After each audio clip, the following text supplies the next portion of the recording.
What's coming up? We are coming up this week. Next week. This week. Are you rolling? By the time this episode happens. Wait, fuck. Are we rolling? Shit. Yeah, no, I had another idea for a cold. Okay, yeah, let's Wait, do what it. did you have? Like, no, the thing is, bro, like, okay, you Yeah. can't plan a cold open. Alright, that's a good point. Yeah, like, that it is just a good happens. point. Yo, just seeped into it. Okay, so the one thing that we have coming next week, now Jody's making fun of me. Yeah, he's having a laugh right now. Yeah. Joke's on me. Okay, I guess. Anyways, one thing that's happening next week is we're having our second something for the dreamers, and which is going to be the launch of our platform called Collab, bro. Yo, that's actually wild because I think the last time you had that Yeah. was like, yeah, like it was like in Feb, right? Yeah. Exactly, and that was just after, just before we had spoken about our whole, how to collaborate and looking for collaboration and stuff like that, right? Yeah. So, is this like gonna be like kind of a part 2 of that? It is. We actually, one thing, what's actually crazy is that we're a year in now, bro. So we can Right. we can revisit other conversations that we've had, other First of all, people. like, yeah. I'm actually really glad we've made it to a year. Right. Shout out. that's Anniversary, guys. You didn't even get me a gift. No one got me a gift. Like, what the heck? They call me Golden Voice for a reason. I'm kidding. I'm Yeah. kidding. But anyways. But yeah, so yeah, what's up? Like, okay, so the lessons we spoke about in the previous episode, right? About not being scared to put yourself out there and just, finding your crowd and making sure that what you're making is actually needed by the people you're making it for, right? How have you applied these things into what's coming up next, right? Oh, dude. I think one thing that I've definitely learned, I think it's a bigger lesson of, because this is the second thing that we've launched actually as Seda, as like in-house, as a team of Seda. Seda is the company that I co-founded and I'm the CEO of, is that if you have more people involved with what you're trying to launch, there's a higher likelihood of people actually caring that it's out. Okay. You know what I mean? Yeah. If you have a lot of people involved in the process, even if they're not contributing highly or whatever, but just something that that they could shine at and that you're not that good at, you can create a way bigger product than if you are like in your own space, in your own cocoon, and you don't feel like an idea is actually good enough. Because you actually realize when you relay your idea as with its warts and all to people, people are actually on the hosties of like, oh, nah, you need to do this and this and this. Like I did, that was an example that we had with you and I think JD. That is like I showed you a design that I was working on that I was really happy about. I was really happy about the progress and how much I was like, because I'm like I was killing it at Figma. Yeah. And then he saw it, and JD actually does his stuff, so he actually gave me a lot of viewpoints. That's like, no, this is kind of good, but this and this and this and this, I don't know what you're doing there. This doesn't make sense, bro. You should really improve yourself. And I was like, I'm like, as much as my ego is hit, but the project got better. Right, 100%, right? Because I remember that discussion, actually. He was pointing out a lot of, and then this kind of gets into the whole development cycle kind of thing, right? Dude. So, because I remember during this conversation we had, JD is a developer we know, currently works for a nondescript company we cannot mention. And, he deals with this, like, UX design, like, very frequently, right? Yeah. And he was talking about the different flows you had in what's coming up. Actually, I don't think you've mentioned what is coming up. Let's actually get into it. Right, sure. Because of the whole, mess of a start that you put me through. Did I put you not? Yeah. Wearing the same clothes you wore last week. Okay, so Collab is a collaborative tool that we've developed as Seda to be used for the quote-unquote dreamers of our generation, from the entrepreneurs to the creatives of vast different disciplines like design, like arts and filming, as well as content creators. Just a tool that will allow people to be able to collaborate better and create projects, hence the name Collab. Explain collaborate. What do you mean collaborate? As in having a lot of more people involved within what you're trying to do. So is this going to help people find other people to work with? That's or exactly it. oh, okay, cool. So let's say the idea is like the idea of like, okay, your lab. That's one of the features that we have. It's your lab. It's like where you create your project, Where what you cook, want to basically. do. Let 'em where cook. you cook, Let 'em where you cook. cook. It's Yeah. your Dexter's laboratory. You know what I'm saying? Except the only difference between this is that you don't have DD disturbing you. You saying that, oh no, I'm creating a project. This is okay. Let's say I'm starting a podcast. And you basically give descriptions to it as well as a poster as to what you're trying to do in a video about it. And then you can actually list out who you're looking for, what skills you have and what you're looking for, and then post that up there. And as you're progressing, you're posting updates about it. And it's like, oh no, we're doing this and this and this. And then you can have people request to join in on your project and collaborate with you and join your lab in a sense. And you guys are able to cook and connect together. All right. So that kind of reminds me of, and I guess you can come into how you guys different then. Yeah.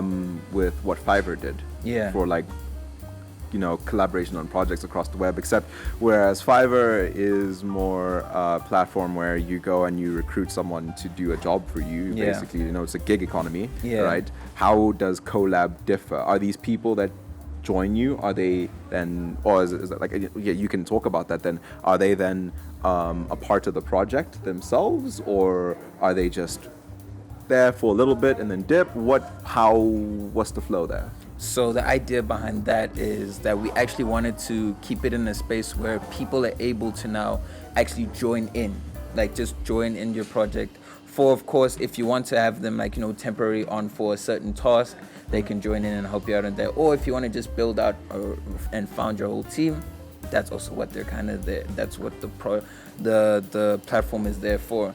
Basically, in itself, allowing for a space or a playground of sorts for creators and entrepreneurs to be in one space.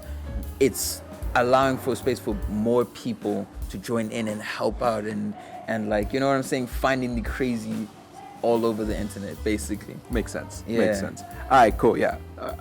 Okay. I hear you now. All right. Yeah. So let's get back to the development cycle then, right? Bro. How does something like that start, right? And we'll get back to the whole thing with JD, because like he's not just like some random point we just mentioned. No, it matters because there are a lot of things we saw when we finally, I'm one of the people who got to see the app behind closed doors, Yeah. right, of what it looked like initially, Yeah. right? And yeah, how does that whole development cycle work in like creating an app? But not just an app, how would you go about creating something? For something like that you want to develop, like or something that you want in the sense of impact and all of that. I think it first starts out of, number one, what is the problem you're trying to solve? Number, like in the most general tone, what is the problem you're trying to solve? And then for us, it was that space of, okay, there's a high youth unemployment crisis that we're having. And our perspective of it is that we have observed a lot of unemployed youth who are also in themselves definitely skilled in what they're trying to do. There's a lot of people who are like photographers, a lot of people who have entrepreneurial ambitions and all of that stuff that fall under that demographic, but they don't have the funding, they don't have the access, they don't have the team to getting stuff done. So like, how can we actually, target that? And then once you've got that, you come up with like, a few solutions around it, some things that you've seen, some solutions that you want to improve on. And for us, we started off with the idea of an anti-LinkedIn. Okay, explain. I say that because LinkedIn was a space where you go to getting your corporate. The most surefire way to have a good success in LinkedIn is having a good corporate, repertoire, you know what I'm saying, like a good reputation. You gotta get it's like you have to get a PhD every week there. Like that's what LinkedIn is for. Like it's one of those spaces. I've been so scared to join LinkedIn. Everybody is, bro. When we're young, we everybody is, and it's such a high level. But then you realize there's so many other people doing so many other different things that like LinkedIn will not be the platform for that. So it's like, okay, why don't you create a LinkedIn for the alternative unemployment youth and all of that stuff. And we came across, build a platform, easy, community platform, community-based, because community-based platforms is all of that. But then you then you bring out the idea, maybe you communicate with the people that you have. So as we said, define the problem, develop potential solutions, and then I think another important aspect is definitely interacting with the people that you're trying to solve this for. As like having a light talk, I've had like even before we even started developing or even designing, conversations with a lot of different sectors of people that have the problem, and a lot of people come to me for other things that's like, oh, since we see this and this and this, how do you do that? How do you do it? And it's like, yo, crazy. Like one thing was like, how are you able to do a podcast of such high quality? And it's like, yo, we barely have a budget for this or anything like that. How are we able to do this? Collaboration. That's what it is. That's literally what it was. Coming together with other people who share your idea and all of that stuff. So a lot of different things led to collaboration, and also the problems that we wanted to solve with it. And then you start with the initial design and you get insights, and then you start developing out the business model. You build the business model canvas around it. You build the business behind the idea, behind the product, so you can make it tangible and sustainable. And then after that, you start, doing the light work as to like, okay, both building in terms of marketing and also building in terms of like the development, the design, the code, and all of that. Okay. So then from that then, right, Yeah. obviously, a project goes through many different phases and stages like that. As you mentioned, you start from like, your initial idea, you test out your idea, you gauge the market response to it, right? You find the people you're going to be, helping out with your problem, because you can't make something that no one wants, obviously. And no one Right. knows or cares that you're making it. Yeah. Crypto flop. Don't take shots at crypto. Nah. It's like I think that was the first mistake because we made an app before which we wanted to kind of also solve the problem of unemployment crisis and all of that stuff. I remember I tore into this. So back when we met, like we built this idea. It was called Sethu Insider Trader because we were like kind of into trading. Oh wow. Yeah. The name was. So y'all were literally. Yeah, we wanted to take in the name God. itself. Okay. Yes, yeah. But you know what the problem is? Jody's laughing at me, right? The problem was. That's illegal. Stop. Yes, but it was like the idea was to build like signal and also a place for to getting the insight within trading and creating a trading trading tool in itself to help you trade and all of that stuff. The idea was solid in that space. I could see where the sentiment was and where I wanted it to grow to, because I wanted it to be a state where even non-traders are using it. But the problem was more of the thing. Okay, we didn't have crypto elements in it yet, but we wanted to build to that. Hey, we wanted to build a crypto insider trader. No. But the problem with it was we weren't connected to our community. We weren't connected to a large mass of traders who are actively having the problems and all of that stuff. We just had light touchings with a few traders like, oh no, and we weren't really truly about it, because at the same time, I didn't like making content about trading. I'm gonna be honest. That's why we didn't post about it. Yeah, and it's also like that is another market that you were about to enter that was a very difficult one as well, because just looking at the local economy alone, you have stuff like easy equities out there. Exactly. Right? So it's like, what would that have been providing that would have been different? Exactly. And I guess this is where another important aspect that we spoke about before is that like you can't be scared to fail. So first project, maybe not the best. But we learned a lot. You learned a lot, right? Yeah. And now you're taking those learnings and you're applying them to this. And just personally, from what I have seen, it's been a very different approach in how not only one, you have marketed it, because that is half the battle on its own, right? But then also how you have communicated what it is. The fact that you were able to tell me what this project is and how you're different from other competing platforms, that is already a massive good sign, because I remember with your first one, I'd be like, what are you doing? And you would go on a spiel for like 30 minutes and I still would be like, what are you doing? Yeah. What was so crazy is that we weren't like really close at that time. Yeah. As friends, no. But so you were like, I could see that, okay, you're not really convinced, but you were like still respectful. It was like, you know what, we're not that close, so I'm not gonna like drill into you that much. But like when it was done, man's let it out. It's like, yo, he let it rip. It's like, boy, this was terrible. This was a terrible idea, terrible go ahead. But it took all our time, energy, and everything into it, and I had so much high hopes for it. Yeah. But it didn't work out. Yeah, I respect glad the it bounce did. back though. Right. I genuinely do respect the bounce back because there are so many people who would try to create something and just because it failed would just give up on creating at all. Jonathan Larston, right? One of the best stage writers of all time, right? He wrote like Rent. The movie Tick Tick Boom is about him, right? Oh. You know, his first big project went nowhere. But then the subsequent ones from that, the learnings he got from that We need a studio, guys. comes the territory. Hey, yo, we'll start a Patreon. Come on, guys. Help us get a studio. What I was saying is, you know, one of the first biggest projects he made was a complete flop. He put so much passion into it, right? Yeah. And if you watch Tick Tick Boom, you know exactly what happened, right? But then his subsequent projects were amazing. They are cult classics right now, you know? And I really appreciate that. You know, it's all about the bounce back and applying what you have found to, you know, applying what you've learned from your previous failures to your next projects, right? Yeah. And so now let's get into that then, right? What were some of the problems you found from like your previous project? Sorry about that. What did you, like, some you found from your previous project and what you're going to learn? What we have learned and all what that. you learned and what you're going to apply. Yeah. Number one is that you can't be in the state of building for perfection. You can't be in the state of building for 16 different features to make up for the fact that you don't have one core feature that makes you completely different.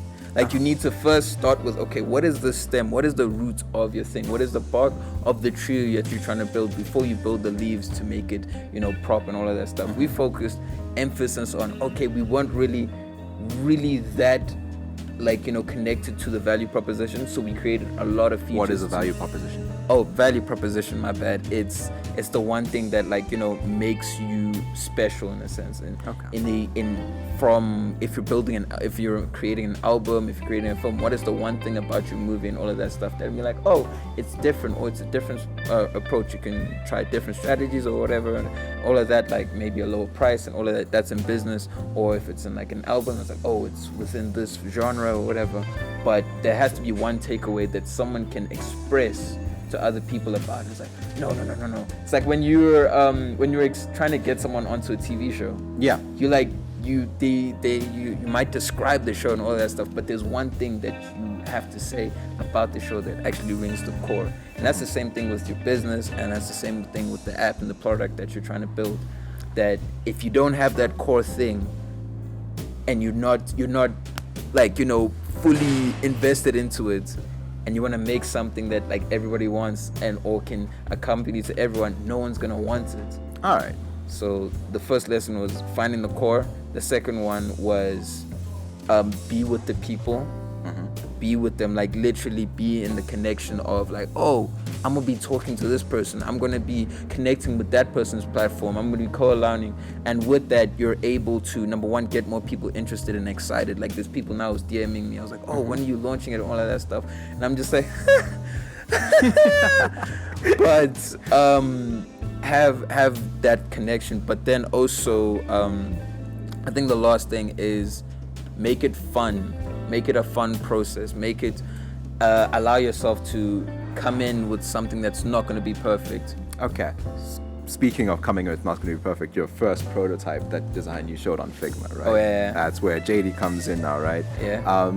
Explain exactly what the first issues were, right? Because I looked at it, right?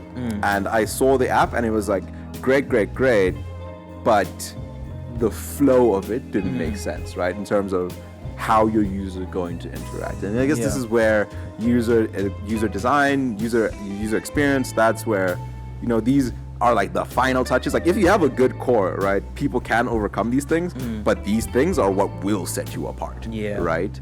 So it's like, for example, our emphasis on quality on this podcast, right? It's, you know, what we talk about might not necessarily be, you know, mainstream or different, but we will try to present it in a way that will hopefully be very engaging to you, the listener, right? And, you know, we try to make you guys really understand and come away with damn. That's the goal, right? You had us at damn. So what were the first problems you had with like your initial prototypes? Yeah. What's the process of going through prototypes? Yeah. And where do you think you land right now? And are you still going to be developing it more, tweaking? How are you going to be responding to user feedback? Guys, why does this feel like I'm the first guest on You Had Me at Damn? This is weird. Like, Because it is my show. I'm sorry, Kanye. But one thing's for sure. Okay, to answer that whole question, number one, I think by the time I showed Jody and all of that, we'd like dive deep into like fully expanding on the core idea of collaboration. So people were sending requests and creating their profile and all of that stuff.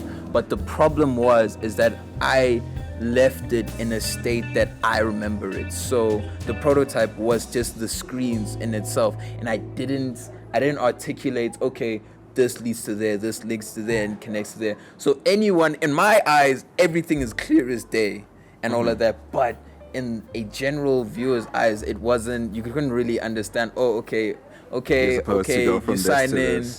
Okay, then, now we're at create project. Okay, all right.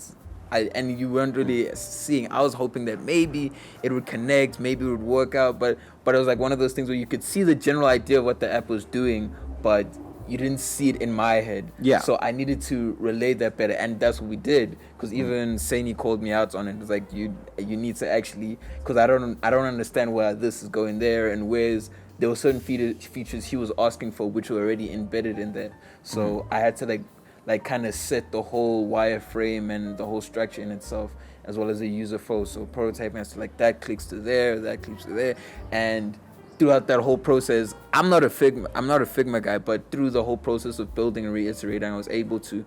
That's a new skill you've acquired now, though. That's the skill I required, exactly, and also improve my design for my clients and all of that stuff for their web and web designs mostly. Okay. No, that is really interesting. I actually really appreciate this. So, like, I really appreciate you guys listening to this discussion as well. Hopefully, if you guys have an interesting project, actually, that you'd like us to take a look at, send it through on our Instagram, and we'll give it a shout. We'll give it a check because, right. I mean, shout out to Yumi as well because this wasn't a thing last year. I'm like Yumi is very new. Like in the grand scheme of things in this area, very new, and now it's like a local spot, right? Yeah. Stuff like that takes time. I'm sure a lot of effort and planning went into that, right?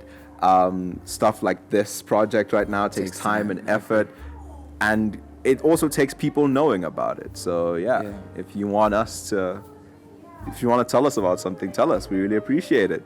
Right. Anyway, this has been another episode of You Had Us at Damn.